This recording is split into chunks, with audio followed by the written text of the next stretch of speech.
नमस्काराने काय होतं, आपल्या ठिकाणी असलेला लहानपणा आणि त्या व्यक्तीच्या ठिकाणी ज्याला आपण नमस्कार करायला लागलो त्याचा मोठेपणा व्यक्त होतो. कारण नमस्काराची व्याख्याच तशी आहे. स्वनिष्ठ निकृष्टता द्योतनपूर्वक परनिष्ठ उत्कृष्टता द्योतनानुकूल व्यापार विशेष नमस्कार.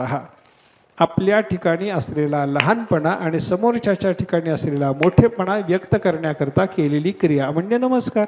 आपण काय करतो? नमस्कारात पायावर डोकं ठेवतो. म्हणजे काय करतो? तुमच्या शरीरातला हीन अवयव पाय आणि माझ्या शरीरातला उत्तम अवयव मस्तक यांची कदाचित बरोबरी असेल. हो, म्हणजे काय, मी एवढा लहान आणि तुम्ही एवढे मोठे हे सुचवतो. तसं देवाचं आणि सद्गुरूचं मोठेपण मान्य करून ते व्यक्त करण्याकरता केली जाणारी क्रिया, तिचं नाव आहे नमस्कार. मंगल आचरण होतं याच्यातून. देवाला नमस्कार करा, आशीर्वाद मिळतो. संताला नमस्कार करा, आशीर्वाद मिळतो. नमस्कारातून आपल्याला बरीच फलश्रुती प्राप्त होते बरं का. एक चिंतन आहे एका ठिकाणी कुठेतरी, मला आता ते वचन लक्षात नाही, पण सार सांगून जातो. ज्ञानशास्त्रामध्ये मनन आहे आणि भक्तिशास्त्रामध्ये नमन आहे, पण दोन्हीचा परिणाम एकच आहे. ज्ञानशास्त्रात काय सांगितलं? मनन. आणि भक्तिशास्त्रात सांगितलं नमन.